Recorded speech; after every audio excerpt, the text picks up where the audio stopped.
блог подкастын маань шинэ дугаар эхлэхэд бэлэн боллоо. За өнөөдрийн маань зочноор үйл хөдлөх хөрөнгийн девелоперуудад мөнгөөр болон за мөн барилгат хэрэгтэй байдаг бүтээгдэхүүн үйлчлэгээр хөрөнгө оруулалт хийдэг.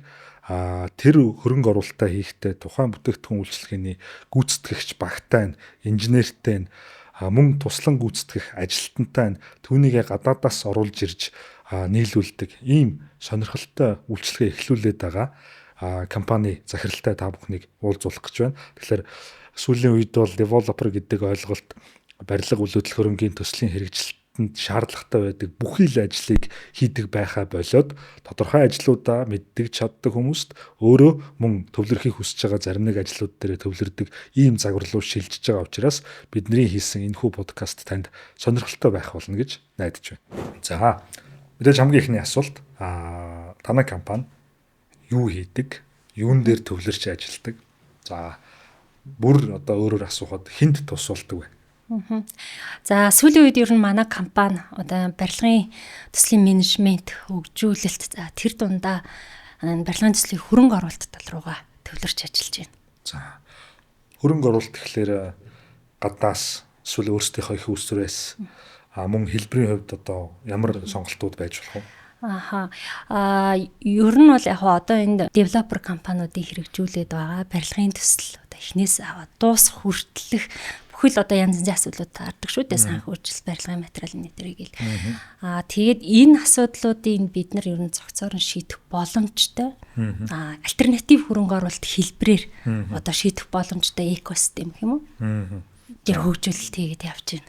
За тэгэхээр та бас өөрийгөө танилцуулаач. Та ер нь үйл хөдлөлийн салбарт зүгээр ороод одоо шинэ орж ирсэн хүн үү эсвэл бас холбоотой энэ салбарыг мэддэг хүн үү? За би яг сүүлийн 20 жил энэ барилга үйл хөдлөлийн салбарт ажиллаж байна. За 2008 оноос гэх юм уу? Japan Town гэдэг. За тухайн үед л одоо яг Японы хөрөнгө оруулалттай одоо яг барилгын төслийн том менежменттэй компанид 10 жил ажилласан юм. За тэр одоо туршлага маань бас одоогийн ажилд маань бас нөлөөлж байгаа гэж бодож байна. За альтернатив хөрөнгө оруулалт гэхлээр ер нь бол хамгийн энгийн ойлголт нь уламжлалт одоо банк санхүүгийн байгууллагаас зээл авах. Эсвэл хэн нэгэн хөрөнгө оруулагчид тодорхой хэмжээний өгөөж амлах гэдэг ийм хувилбараар л одоо хөрөнгө босголт хийдэг. Гэтэл тэрний өөр сонголт буюу альтернатив нь танад юу вэ? Тэгэхээр тийм таны хэлж байгаа зөв л дээ. Хөрөнгө оруулалт гэхээр бид нар бол бэлэн мөнгө хөрөнгө оруулагчаас аваад бизнестэй зарцуулаад ингээд явдаг. Манай онцлог болохоор альтернатив хөрөнгө оруулалт гэхээр за төсөл дээр бид нар бэлэн мөнгөний урсгал хэрэгтэй. За бид нар бэлэн мөнгөний урсгалыг бол хөрөнгө оруулалтыг бол ерөнхийдөө гадаадаас татдаг. Манайх бол одоо сая нэг 12 сард 25 оны 12 сард ерөнхийдөө Японд одоо Japan нэртэйгээр хөрөнгө оруулалтын офс нээсэн байгаа. Тэгээд ерөнхийдөө бол мэдээж барилгын төслүүдэд бэлэн мөнгө хэрэгтэй. Тэгэхдээ чинь өөрөө бид нар бэлэн мөнгө орууллаа гэхэд тухайн барилгын одоо девелопер компани маань тэр бэлэн мөнгөөр одоо яг зөв цагтаа зөв материал аваад зөв одоо ажиллах хүчээ бүрдүүлээд чанартай барилгын материал аваад тэр төслийг цагтаа дуусгах гэж нүг гэдэг нь өөрөө нэг асуудал болж байна. Тэгэхээр яг бид нар бол энэ одоо барилгын төслийг яг чанартайгаар амжилттай дуусгах зорилго болоод байгаа учраас бид нар дээрэс нь яг тэр хэрэгтэй байгаа материалуудыг хөрөнгө оруулалтын журмаар өгье. Багцаа нэмээд ингээд альтернатив маягаар хөрөнгө оруулъя л гэсэн санаа явж байна. Тэгэхээр багцаа нэмээд гэдэг үг анхаарал татлаа л да. Багцаа нэмэхгүй бол таны хэлсэн тэр төслийг цаг хугацаанд нь амжилттайгаар дуусгах боломж ховруу. Яг энэ санаа болохоор жишээлбэл одоо гадны хөрөнгө оруулалтыг хоёлаа сая ингээд ярьлаа л да. Тэгэхээр манай барилгын зах зээл үйл хөдлөх хөрөнгийн одоо хөрөнгө оруулалтыг яагаад ямар хүмүүс сонирхоод байгаа юм бэ гэдэг юм асуудал гарч ирж байгаа. Тийм. Тэгэхээр ер нь яг бид нар бол одоо Япон, Сингапурчууд гэдэг ингээд хөрөнгө оруулагч нар ирдэг. Тэгээд мэдээж Улаанбаатарт ирэхээр эн чинь өөрөө одоо яг тэдний улсын одоо нэг дор хаяж нэг 50-60 жилийн хөгжлөө өмнөх хөгжлийг хараад байгаа байхгүй. Тэгэхээр тэр хүмүүс чинь мэдээж хэрэг одоо яг л манайх шиг гэр хороолт амьдраад ч юм уу те ингээд явж исэн. Гэтэл өөрөө манай Монгол улс чинь өөрөө одоо уул уурхай хөгжөөд дээрээс нь хүн амын залуужл яаж яваалээ. Ер нь хурцтай хөгжиж байгаа хөгжингүй орн. Тэгэхээр энэ одоо улс мэдээж хөгжих юм аа гэдэг утгаараа энэ манай барилгын зах зээлийг, үлдэтгэлийн зах зээлийг илүү сонирхож байгаа гэсэн. Тэгэхдээ сонирхож ирж байгаа одоо тэр хөрөнгө оруулагчийг бид нар яг хөрөнгө оруулалт хийх үү? Манай салбар өөрөө өгөөж өндөртэй эрсдэл багтаа таныг өгөөж чи өгнө гэдэг баталгааг бид нар харуулах нь чухал болж байна. Гадаадын хөрөнгө оруулагч нар дөнгөж орж ирж байгаа хөрөнгө оруулагч нар жишээлбэл нэг төсөлд хэдэн 10 тэрбумаар нь оруулах боломжгүй. Тэгэхээр хэрвээ бид нар одоо жишээлбэл 10 тэрбумын өртгөөр босч байгаа одоо төсөл дээр тэр төслийн хувь заяаг бүтнээр шийдэх бэлэн мөнгөний одоо хөрөнгө оруулалтыг бид нар хийхгүй гэсэн үг. Тэгэхээр нөгөө талаасаа бид нар хөрөнгө оруулалт юм чи өөрөө эрсдэлтэй. Тэр эрсдлийг бид нар дотооддоо одоо гадаадын хөрөнгө оруулагчдын эрсдлийг дотооддоо хамгаалахын тулд бид нар тухайн одоо төсөлд хэрэгтэй байгаа тэр барилгын материал дээрэс нь энэ одоо сүүлийн үед хамгийн одоо төслүүдийг уяад байгаа энэ ажиллах хүчин. Энийг бид нар давхар шийдэж өгөх гэдэг. Тэгжээж бид нар энэ одоо төслүүдийг яг амжилттай цаг хугацаанд нь оруулах тэр одоо хяналт гэх юм уу? Нэг талаараа хяналт, нөгөө талаараа эрсдлээ бууруулж байгаа. Тийм учраас бид нар энэ альтернатив хөрөнгө оруулалт тэгээд энэ одоо бүтээгдэхүүнээ нэг системээр гэж оруулъя гэдэг санаа. Япончууд Сингапураас хөрөнгө оруулалт татна гэдэг нь ер нь бол нэлээд сорилттой одоо хоёр улс байх. За тэрийг хоёлаа эргээд дахиад ярив. Гэхдээ тэр хүмүүсээс сэтгэлийн хүлээгээд хөрөнгө оруулалт татаад амлсандаа хүрнэ гэдэг бол үнэхээр тухайн төслийг амжилттай байх эсэгт 100% итгэлтэй 110% итгэлтэй байж ижил одоо тэднэрт итгүүлэх байх. Нэгдүгээр, хоёрдугаар тэднээс авах зориг зүрг хүрэх байх л да. Тэгээ таны ярьснаас бол би тэр нөгөө ажиллах хүч болон бараа материалын одоо нөөцийг бас хөрөнгө оруулалт байдлаар хийснээр тухайн төсөлд оруулж байгаа нийт хөрөнгө оруулалтын хэмжээг өсгөх замаар хяналтаа тавих боломж нэгдүгээрт бүрдэж байгаа юм байна. Хоёрдугаарт аливаа төслийг амжилттай хэрэгжүүлэхэд тулгамддаг асуудлуудыг өөрсдөө шийдэж өгснөөрөө тухайн төслийг амжилттай байх магадлалыг нэмэгдүүлдэг гэж ойлголоо зөв. Яг зөв.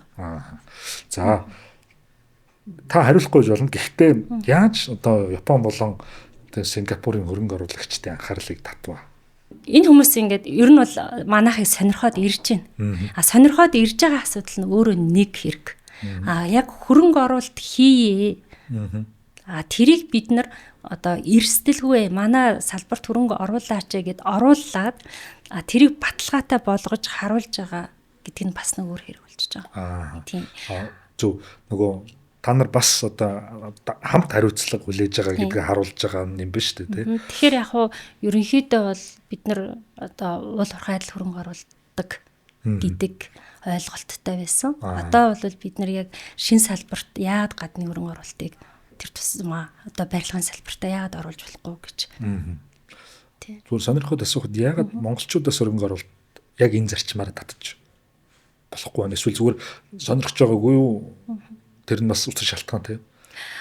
Яг ерөнхийдөө бол өөрөө манай барилгын салбар чинь угаасаа эрэлттэй одоо хөгжиж байгаа гэдэг утгаараа. Гэхдээ доторх зах зээлд одоо тэр мөнгө урсгал ер нь бол бага байгаа тийм шүү дээ. Тэгтээ бид мөнгө урсгал бага байгаа болохоор манай барилгын салбар одоо бартерын системээр яваад байгаа. Тэгэхээр магадгүй та бид нарыг одоо юу гэдгийг барилгын материалаар нь хөрөнгө оруулъя, бүтээгдэхүүн үйлчлэгээр хөрөнгө оруулъя гэхээр бартер юм уу биш үү? Бартераас ямар ялгаатай юм бэ гэдэг асуудал гарч ирэх бах тийм. Нэрээ тэгвэл ямар ялгаатай вэ? Яг нь ер нь бол энэ бартер гэдэг чинь саяны түрүүний миний хэлдгээр мөнгөн урсгал бага байгаа учраас л төлбөрийн хэрэгсэл болгож бид нар бартерыг ашиглаад байгаа. Тэгтээ эн чинь өөрөө тухайн одоо их хэмжээний жишээлбэл их хэмжээний гэрээг бартераар шийднэ гэвэл тухайн төслийн одоо хувь тавиланд өөрөө эн чинь ямар халтай байлаа тий бид нараар хилүүлдэхгүй мэдж байгаа. Хөрөнгө оруулалт гэдэг нь болохоор ерөнхийдөө бид нар хөрөнгө оруулъя. төсөл дуусгаар адилхан өгөөж хүртэл итгэж зарж байна. Өөрөөр хэлбэл ордон зүгээр нэг байр авчмааргүй байна л гэсэн үг шүү дээ, тийм. Хамгийн энгийнээр. Тийм. Тэгэхээр бартраар бол бид нар яах вэ гэхээр ялла дараад нь тэр хөрөнгийг зараад хурдан хугацаанд зараад бид нар мөнгө олж амаар шүү дээ гэдэг ийм санаа явж байгаа. Нөгөөтэйгөр тэр бартер систем чинь тухайн төсөл эцсийн үр дүндээ амжилттай байх хэсэгтэр бол нэг одоо санаа зовхгүй шүү дээ. Тэгэхээр ч угаасаа нөгөө төсөл чинь бол аюул олон одоо оролцогч талуудтай бүх юм уялдаа холбоотой юм. Нэг одоо бартерын компани юу хойшлоо гэхэд одоо мөнгө урсгал тасалтлаа ажил хойшлоо гэхэд тэр хувь тавилан төслийн хувь тавилан бол жоохон хэцүү болоод ирж байгаа. За ойлголоо. За тэгвэл ер нь гадаадын одоо хөрөнгө оруулагчдаас Монголын барилгын салбарт хөрөнгө оруулалт татдаг юм байна. Дээр нь та бүхэн өөрсдийнхөө бүтээгдэхүүн үйлчилгээгээр хөрөнгө оруулалт хийдэг юм байна. За тэгвэл танах ямар бүтээгдэхүүн үйлчилгээнүүдийг санал болгодог вэ? За одоо бол бид нар яг барилгын материалын парк. За энэ дээр бол хөнгөн блок, фасад, цонх гэсэн ерөнхийдөө бол барилгын дүүргэлтийн үндсэн бүтээцүүд. Үндсэн бүтээгдэхүүнийг гаргаж байна. Тэгээд дээрэс нь бид нар энэ бүтээгдэхүүнээ одоо барилгын талбай дээр ажил гүйцэтгэх ажиллах хүчинтэй. За зүгээр бараагаа нийлүүлэхгүй. Ажиллах хүчинтэй. Дээрэс нь инженерийн хяналттай нь оруулаад ирж байгаа. Тэгэхээр ер нь бол хөгжүүлэгч талаас одоо нэлээд том юм хэсгийг одоо толгооноос нь авч яана гэсэн. За дүүргэлтийн блок, цонх, фасад, за хөрөнгө оруулалтын шийдлээ. Энэ хэмжээний ажлыг гүйцэтгэлтэй хөрөнгө оруулалттай хамт шийдэхэд ер нь дундаж төслийн ер нь хэд орчим хувийн санхүүжилтийг бүрдүүлэх боломжтой. Яг ер нь бол тэр нөгөө төслийн өөрийнх нь одоо үнэлгээ тэр хэрэг их цар хүрээтэй байна уу гэдгээс хамаарат манай багцууд ерөнхийдөө ингээд нийлээд явхад нэг 7-8 тэрбумын багцууд бол болохоор боломжтой гэж. Зөв. Ер нь бол сүүлийн үед бас манай блок сегмент платформ бол девелоперуудыг дэмжих сонирхолтой. Тэгээд девелоперууд гэдэг маань хэмбэ гэхлээр бүх ажлаа өөрөө хийдэг хүн биш. Магадгүй одоо газартай эсвэл төслийн гоё санаатай, гоё концепцтэй тэр хүнийг бусад чаддаг хүмүүстэй хамтруулад ингээд төслийг босгох ийм л боломжийг ер нь бүрдүүлэх гээд байгаа, ийм л хамтралыг үүсгэх гээд байгаа. Тэгэхээр танай зүгээс ингээд анзаараад байхад манай дийлэнх девелоперуудад гаргад байдаг одоо алдаа эсвэл харж чаддгүй тийм зүйлс юу байдаг вэ? Тийм. Тэгэхээр яг таны саяны хэлдэг философитой манай бас энэ яваад байгаа үйл ажиллагаа цаад санаа ер нь нийлж байна л да. Тэр бидний харж байгаагаар ер нь одоо девелоперуудын хамгийн их алдаад байгаа юм нь болохоор ер нь бол энэ нөгөө барилгыг бол инженер хүмүүс нь барьчна. Гэхдээ тэр барилгыг яаж цаг хугацаанд нь ямар менежментээр ямар уялдаа холбоо үсгээд үр ашигтайгаар гарах вэ гэдэг нь өөрөө асуудал болоод байгаа. Тэр ч утгаараа одоо мэдээж манай сайн девелоперууд байгаа. Мэдээж тодорхой хэмжээнд төлөвлөж байгаа. Гэхдээ менежмент нь дутуу ч юм уу байдлаас болоод олон асуудлууд гинт тулгардаг.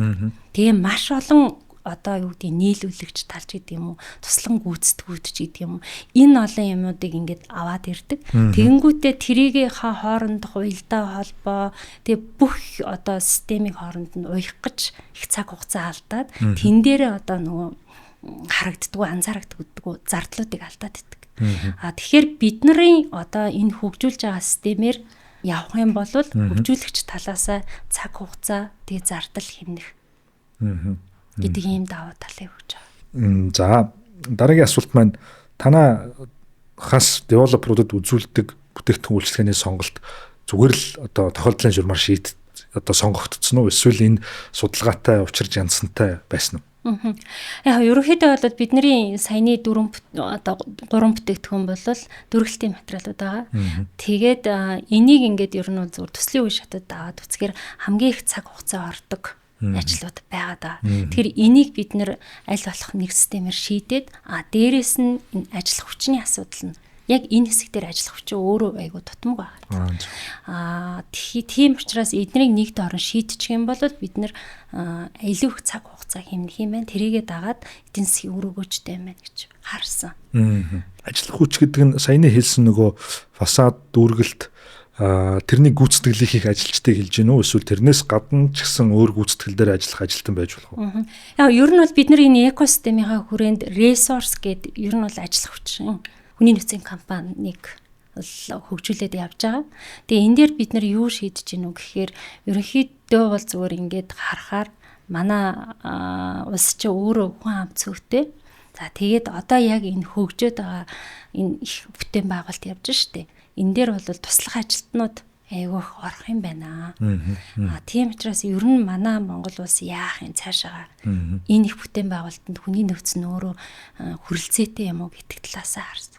Тэгэнгүүт бид нар өөрсдөө ер нь хүн ам цөөхтэй орон учраас бид нар ямар нэгэн төслийн одоо менежерийн төвшөнд бид нар өөрсдөө ажиллаад яг одоо туслах ажилтныг бол бид нар гаднаас авчиж ирээд ажиллуулад байхвал илүү одоо хурдан хугацаанд хөгжих юм байна гэж бодоод байгаа.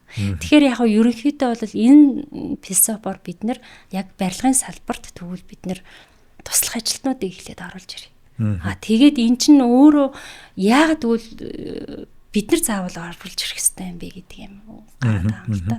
Тэгэхээр барилгын компани чинь түрүүний миний хоёлаа ярьдгаар маш олон юм хийж байгаа шүү дээ. Гэтэл гаднаас ажиллах хүч авна гэдэг нь одоо юу гэдгийг яг тэр ур чадвартай ажиллах хүчнийг олох тийм ээ. Тэгээд одоо юу гэдгийг хууль хэрэгцээний талаас нь тэр бичиг цаасыг бүрдүүлээд авчиж ирээд буцаагаад гаргах гэдэг чинь өөрөө мэргэжлийн өөр нэг одоо бизнес байна шүү дээ, хүн хийх ажлыг девелоперууд өөрсдөө хийхээр энэ нь өөрөө цаг хугацааны асуудал тэгээд аюу асуудалтай болчихж байгаа. Тэгэхээр тэрийг бид нар шийдээд өгөх гэсэн. Ханаас оруулж ирэх үү? Одоо бол бид нар ерөнхийдөө бол Хятад, Филиппин, Киргиз гэдэг улсуудаас оруулж ирж байна.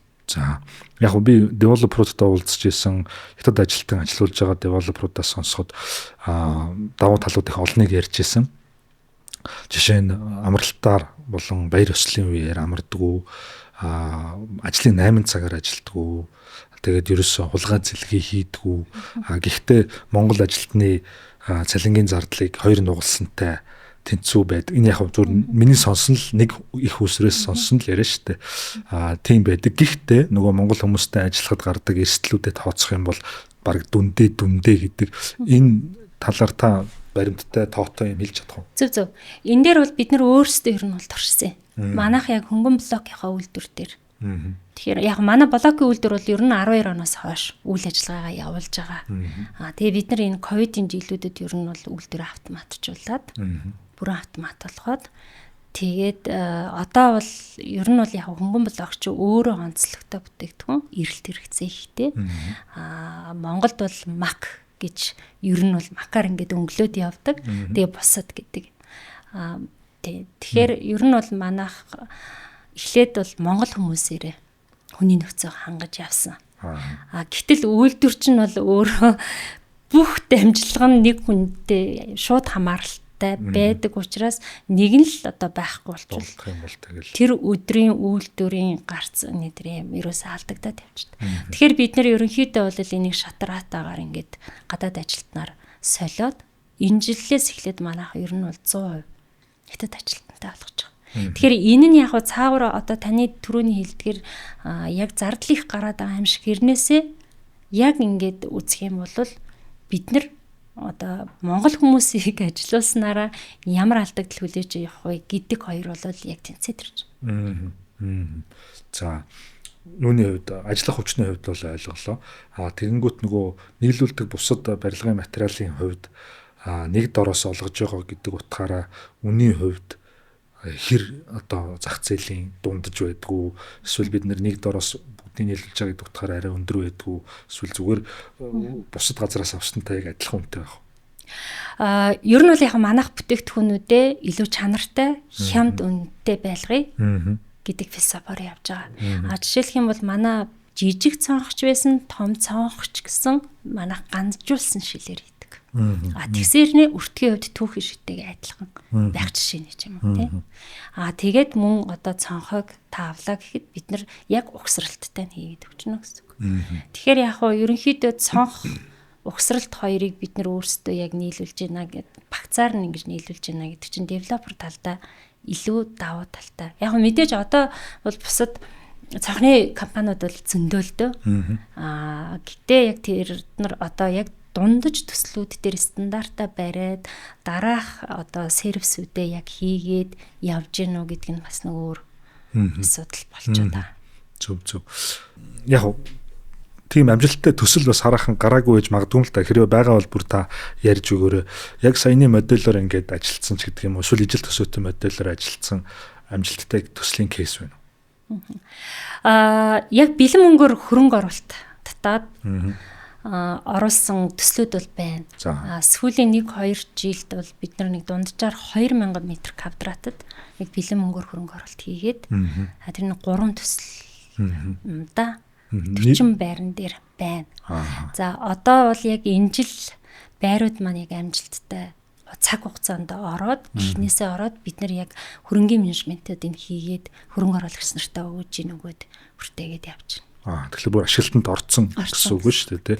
Орцсон гэдэг үг маань зарагдсан гэсэн үг байна, тий. Хүнд эсвэл зарахгүйгээр төрөслөх маягаар ашиглаж байгаа гэсэн үг. Ер нь эхэлж байгаа төслүүдээсээ бид нар манай хөрөнгө оруулагчид маань худалдаж аваад тэгээд 5 жилийн хугацаанд урт хугацаагаар гэх юм уу дунд хугацааны хөрөнгө оруулалтыг хийж байгаа гэсэн. Тэрийг бид нар 5 жилийн хугацаанд хөрөнгийн менежмент хийгээд өгөөж ийн хүртээгээд явж байна гэсэн. Тэгэхээр бэлэн болсон орон сууцыг зарах эсвэл түрээслүүлэх ажлыг бас давхар хийдэг байх нь дээ. Тэгнэс. За тэгэнгүүт нөгөө хоёлаа өмнө ярьсантай уялдуулж асуухад саяны бэлэн мөнгөөр хөрөнгө оруулсан төсөл төр хэмжээний хувьд хэр их байсан бэ? Хэрвээ нөгөө гадаадын хөрөнгө оруулагчдын тавьдаг шиг бага байдлаар ингээ хөрөнгө оруулсан багт нөгөө нэг бүтэн төслийнхөө хяналтыг хийхэд хэцүү байсан уу? Эсвэл зүгээр л азар гэх үү? Эсвэл маш сайн судалгааны үр дүнд аягүй сайн төслөөр хөгжүүлэгч олцсон уу? Яа бид нар бол нөгөө яг хөрөнгө оруулагчны өмнө адилхан эрсдлийн хүлээгээд төслүүдээ бол маш сайн судалдаг. Due diligence гэж ярьдаг шүү дээ. Хийдэг гэсэн үг. Тийм учраас манай төслүүд бол амжилттай орсон. Гэхдээ энэ маань цаашаага бүгд ийм байна гэсэн утга бол байхгүй. Тийм учраас бид нар түрүүний хэлж байгаагаар альтернатив хөрөнгө оруулалтыг хийе гэдэг шийдэл төрж байгаа. Зөв. Борлуулалт маркетинг тэр profit management-ийн ажил зөвхөн хөрөнгө оруулсан төсөл дээр чинь л хамаатай байд юм уу? Салангад хэн хүссэн үйл хөдлөх хөрөнгөний төсөлжүүлэгч авчулт юм. Ер нь бол яг манай одоо энэ бүтээгдэхүүнүүд бол хөрөнгө оруулах үедээ багц болоод орж болно. Дангаараа бүтээгдэхүүн үйлчилгээгээрээ одоо яг л аялаа дийлээгээд явдаг шиг явж болно гэсэн. За танаатай хамтарч ажиллаж байгаа эсвэл ажиллахаар сонирхож байгаа девелоперууд ямар төвшний девелоперууд байна вэ? Шинэ гарч ирж байгаа залуучууд байна уу? Эсвэл бүр олон жил ажилласан ч хүн байна уу? Одоо бол яг бид нар ингээд сүүлийн 2 жил яг ингээд явчлаа. Тэгэхээр яг харж байхад ер нь дунд түвшний девелоперууд байна. Ихэвчлэн бид нар яг одоо хөрөнгө оруулалт гэдэг утгаараа явж байгаа болохоор тодорхой хэмжээний одоо түүх өссөн. За нэг юм хотхон байлаа гэхэд 1-2 дугаар ээлжийн ашиглалтанд оруулчихсан. Дараа нь эхлээд явж байгаа ч гэдэг юм уу. Ер нь бол ийм төслүүд байна. Ер нь гэхдээ цаашлаад бид нар заавал ийм гэхгүйгээр дөнгөж эхэлж байгаа компаниудаа ч гэсэн дэмжиж ажиллахдаа бид нар менежментийн хөрөнгө оруулалтын санхүүжилтийн бүх талаар нь дэмжиж тэр төслийг амжилттай болгох тал дээр ажиллах. Ийм сонирхолтой байна гэсэн. За манай подкастыг девелоперууд болон үйл хөдлөх хөрөнгийн салбарын тоглогч оролцогч нар үзэхээс гадна эцсийн худалдаа авагч нар бас их үздэг. Тэгээд төслөө сонгохдоо та хэд маань маш сайн судалгаа хийдэг гэж хэллээ. Тэр утгаараа манай эцсийн хэрэглэгч нар ч гэсэн та нарын шалгуур үзүүлэлтүүд сонирн байж магадгүй. Тэгэхээр хамтран ажиллах итгэлтэй гэж бодож байгаа төслөө сонгон шалгууруулахдаа ямар шалгууруудыг үндэслэл болгодог вэ? Яа хөрөнгө оруулах төслүүдэд бид нар бол хөвчлэн тэр компани маань төслөө одоо дуусгахын тулд ямар төлөвлөгөөтэй ажиллаж байгаа, санхүүгийн модель нь ямар байгаа. аль хүртэл тэднийг шийдсэн. Цаашаа энэ төсөл яаж дуусах юм гэдгийг тодорхой байх хэрэгтэй. Нэгдүгээрт. Хоёрдугаарт бид нар дууссаны дараа тэр төсөл маань хэр их үн цэнийг одоо авчрах юм. Дээрэс нь энэ байршил нь өөрөө ямар вэ? Одоо жишээлбэл түрээслүүлэлээ гэхэд одоо ямар хүмүүст бид нар түрээслүүлэх юм? Залуу хүмүүс байх юм бол хотын төвд байх юм уу? Хотын төвдөг ойрхон байх юм уу гэх юм уу? Ерөнхийдөө нэг иймэрхүү үзүүлэлтүүдийг илүү авдаг гэсэн. За. Хятадаас Филиппинээс Киргизээс гэсэн Хятадыг бол төсөөлөд байна. Киргизийг бас төсөөлж байна. Филиппин ихлээр одоо халуун дулаан орноос ирдэг хүмүүс аль улсаас ирж байгаагаас хамаарат бас онцлог ялгаа энэ байх уу? Тэдний хийж чаддаг тохирох ажил гэж бас байх уу? Бид нар бол яг одоо л нөгөө Филиппинчуудыг илүү property тал руу. Зөв. Тийм, одоо манай дээр ингээд саяны хөрөнгө оруулалтаар авсан хэд хэдэн байрууд. Тэрний property. Тэгээ дээрэс нь бид нар бас офисын property хийдэг. Property management одоо буюу нөгөө цэвэрлэгээ, арчилгаа. Тийм, тэр тал руу илүү ажил болох гэж байна. Тийм, Хятад хүмүүс бол ерөнхийдөө бол нөгөө барилга тал руугаа илүү туршлагатай ажиллаж байгаа гэсэн үг. Зөв. Фасадны хувьд зүгээр заримдаа надад ингэ санагдаад идэгин Монгол өөрөө айгүй их нартай өдөр олонтой. Тэгээ заримдаа ингээ гүр даваад машинтай явж байхад ингээд өдөөс байшингийн фасаданд ингээд нарны гэрэл гялбахч гэдэг юм уу. Тэгээ энэ талаар зарим нэг хүмүүсээс мэддэг хүмүүс асуухлаар ер нь бол энэ бол материалын чанартай шууд холбоотой юм аа гэдэг хариултыг өгөөд байгаа. Тэгэхээр яг энэтэй уялдуулаад ялангуяа танах фасад нийлүүлдэг. Тэгэхдээ бүр гадаадын одоо инженер мэргэжлэнүүдээр угсралтыг хийлгүүлдэг энэ гэдгээс үндэслээд асуухад манай девелоперууд ер нь шилэн фасадыг ер нь сонгохдоо байдаг юм уу? Эсвэл тэрний талаарх ойлголт нарийн өөр байгаад байдаг үгүй юу? Тийм, ер нь бол одоо сүүлийн үед л орж ирж байгаа материал шүү дээ. Металл фасад бол ерөнхийдөө шинэ бүтээгдэхүүн гэж ойлгож байна. Бид нар дөнгөж танилцж байгаа гэж хэлж болохоор энэ өөрөө энэ материал маань материалын хувьд маш олон төрөл. Тийм учраас девелоперууд маань муу материалыг сонгох магадлал айгүй өндөр. Муу материалыг өндөр үнээр сонгох магадлал айгүй өндөр байна. За тэгээд оруулаад ирдэг. Тэгэнгүүтээ оруулж ирсэн материалаа одоо зүгээр хөндлөнгийн бариадаар угсруулцдаг асуудал гараад байгаа. Тэгэнгүүт эн чинь яг угсарсны дараагаар шууд мэдэгдэхгүй ч гэсэн одоо 2-3 жил 5 жилийн дараа эн чинь өөрөө ингээд хугарах хөвөх янз янзын асуудлууд гараад тэр нь одоо барилгын чанарт нөлөөлөх дулаан алдах ч гэдэг юм уу ийм асуудлууд гарч ирж байгаа. Тэгэхээр манайх болохоор ерөнхийдөө болвол тэр асуудлын илүү одоо багасгах яг тохирсон одоо чанартай тэр бүтээгдэхүүнийг боломжийн үнээр санал болгоод дээрэс нь яг мэрэгжлийн одоо хүмүүсээр угсруулад баталгааг нь гаргаж өгнө гэсэн. Зөв. Цогц үйлчлэгээ авах нь шүү дээ. Бас property management-ийн үйлчлэгээ үзүүлдэг гэхээр хэрвээ танаатай хамтарсан төсөл байлаа гэж үзээд тэрнийхээ property management-ийг та нар хариуцах юм бол хэрвээ та нарын бараа материалын сонголт буруу байх юм бол эцсийн дүндээ та хэд мэл өрсдөө л зовх нь байна шүү дээ. Тий. Ер нь бол property management чинь бол бүр анханасаа төлөвлөлтөн дээрээсээ эхлүүлэх зүгээр тий. За одоо юу гэдгийг шалаа чулуугаар хийх үү, пилтагаар хийх үү. Энэ нь өөрөө цэвэрлэгээний одоо чанарт хэр нөлөөлөх үү?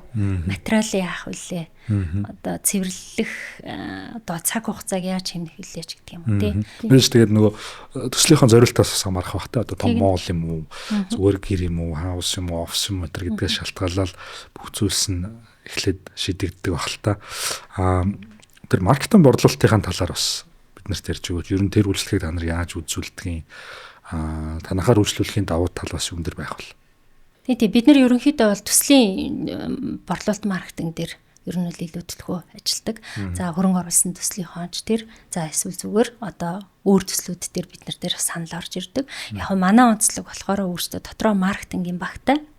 За яг тэр төслийн онцлогт тохируулсан маркетингуудыг өөрсдөө хийгээд за тэр үгээрээ борлуулалтаа бас яг одоо жишээлбэл маркетингийн баг, борлуулалтын баг гэж тусдаа байгаад нэг давуу тал нь өгж байгаа нь жишээлбэл яг тэр төслийн борлуулалтын багтын одоо үндсэн багтай адилхан юм шиг хоршиж ажилладаг гэсэн үг. Тэр өөрөө даваа талтай. Тэгэхээр тухайн төсөл өөрөө багтаач байж болно, баггүйч байж болно. Багтаа бол хамтраад ажиллаж байгаа юм байна. Баггүй бол баг шиг нь ажиллаж байгаа юм байна шүү дээ. Ер нь бол бид нар борлуулалтын багтаа төслүүд дээр хэр баригтай бол ажилдаггүй. Ер нь бол тэр одоо төслийг үндэсэн борлуулалт юм шиг одоо тэр ажилдаг гэсэн үг. За тэгэхээр одоо барилгын төслийг хэрэгжүүлэхэд шаардлагатай бүтээгдэхүүн үйлчилгээг нэг газраас авахын давуу сул тал гэж юм байдаг болов. Тэрний судалгаа аваагүй авсны ялгаа хувь байдаг болов ер нь. Яа энэ асуултанд шууд хариулахад бол олон нийлүүлэгчтэй байна гэдэг юм. Та бол одоо 10 хүнтэй тохиролцсон 10 гэрээ байгуулна. Тэгээд тус-тустай учраас тэрний одоо юу гэдгийг доктортой нийлүүлэлт үний өсөлт энэ тэр юм бас айгүй юутай нюанстай болоод ирнэ. Жишээлбэл манайхаас та 4 бүтээгдэхүүнээ нэг зэрэг авлаа гэж бодоход манайх харьцангуй доктортой нийлүүлэлт за доктортой үн тэгээд дээрэс нь та нэг л компанитай харьцаад одоо маш олон асуудлаар шийдэж чадна гэсэн үг. Тэр талаараа илүү даваа талтай болж байна. За. Ер нь нөгөө нэг газраас ханган нийлүүлэлттэй авахын одоо зардлын бууруулалтын хэмжээ урлаг ашигын нэмэгдэлт гэж тийм байдгүй. Мэдээж бид нар бол одоо 2 бүтээгдэхүүн авал нэг өөр үнэтэй, 4 бүтээгдэхүүнийг авал өөр үнэтэй. Дээрэс нь уян хатан ч гэдэг юм уу те. Иймэрхүү давуу талууд бол бас байгаа гэсэн. За Монголын үйл хөдлөх хөрөнгийн салбарыг ирээдүйн 25 жилд ер нь яаж өөрчлөгдөх бол гэж харж байгаа вэ? За одоо хоёлаа яг үйл хөдлөх хөрөнгийн зах зээлийг зүгээр эргээд харахад бид нар анх одоо байр худалдаж авж байгаа хүмүүс бол зөвхөн байртай болъё л гэж авдаг байсан. Тухайн үед бол би худалдаа авахчдын одоо авч байгаа үйл хөдлөлтөөр нэг шалгуур тавьж байгааг бол санахгүй байна. Одоо байдал яаж ирж байна вэ гэхээр илүү одоо чанарыг тэгээд өөрийнхөө нөгөө лайфстайлд таарсан. Тэр ч утгаараа бид нар одоо өрсөлдөөн ихсэж байна. Тэр ч утгаараа манай салбар хөгжиж байна. Одоо бол бид нар зөвхөн 4 хаануудалтаж авах байлцсан. Тэрийг бол бүгдээрээ мэдж байгаа. Дахиад нэг шинэ үе нь болохоор цаашлаад бид нар хүн болгон байртай болъё гэдэг үнцэг бас арай өөрчлөгдөд. Одоо манай залуу үе болохоор хөвчлэн түрээсээр явъя гэх юм үү те. Яг энэ утгаараа манай зах зээл одоо кэш байер гэдэг юм уу жоохон багасах баг. Гэхдээ эрэлт хэрэгцээ бол байна. Энэ цаашаа яаж нь бүтцэл санхүүжилт рүү илүү шилжих болов манай одоо девелоперууд. Тэр утгаараа одоо айгүй том гой төслүүд. Гэхдээ Улаанбаатарт газрын нийлүүлэлт жоохон сул болчлоо. Тэгэхээр ерөнхийдөө бол би айгүй өөдрөгөөр одоо илүү хөгжингүү төвшөнд харж байгаа. Танаатай хамтарч ажиллая гэвэл девелопер ер нь ямар алхам хийх ёстой вэ? Тий, ер нь девелоперууд маань төслийн концепц нь бэлэн болчихсон. Хизээ ямар шатанд ямар санхүүжилт авах нь тодорхой. Хэрэгцээгээ тодорхойлсон. Ямар бараа бүтээгдэхүүн шаардлагатай байгаа. За тэр бүх хэрэгцээ шаардлага тодорхойлоод хүрээд ирвэл бидний уулзалт богинохон бөгөөд үр дүнтэй болно л гэсэн үг. За хамгийн сүүлийн асуулт. Өнөөдөр төслөө эхлүүлэх гэж байгаа девелопер хүнд та ямар 3 зөвлөгөө өгөх вэ? Нэгдүгээрт нь сайн судалгаа хий. Тэгээд судалгаан дээр үндэслээд сайн төлөвлөл. За тэгээд төлөвлөлт сайн санхүүгийн модулаа босго гэдэг 3 зөвлөгөө өгье да. За бидний урилгыг хүлээж авч манай шин тутам гарч ирэх гэж байгаа девелоперуудад хэрэгтэй мэдээллийг өгсөнд маш их баярлалаа. Тэгээд олон чамбай сайн девелоперуудыг төслөө амжилттай хэрэгжүүлэхэд нь туслаарай гэж хүсье.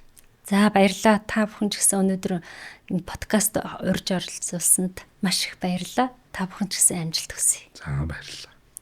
Log Suppliers 2026 барилга, үйл хөдлөх хөрөнгийн төсөл, бүтээн байгуулалтанд хэрэгтэй шаардлагатай бүтээгдэхүүн үйлчилгээ нийлүүлэгчид болон төсөл хэрэгжүүлэгч девелоперуудыг нэг дор цуглуулах Block Suppliers 2026 Expo таныг урьж байна. Үл хөдлөх хөрөнгийн хангам нийлүүлэгч та бүтээгдэхүүн үйлчилгээгээ танилцуул.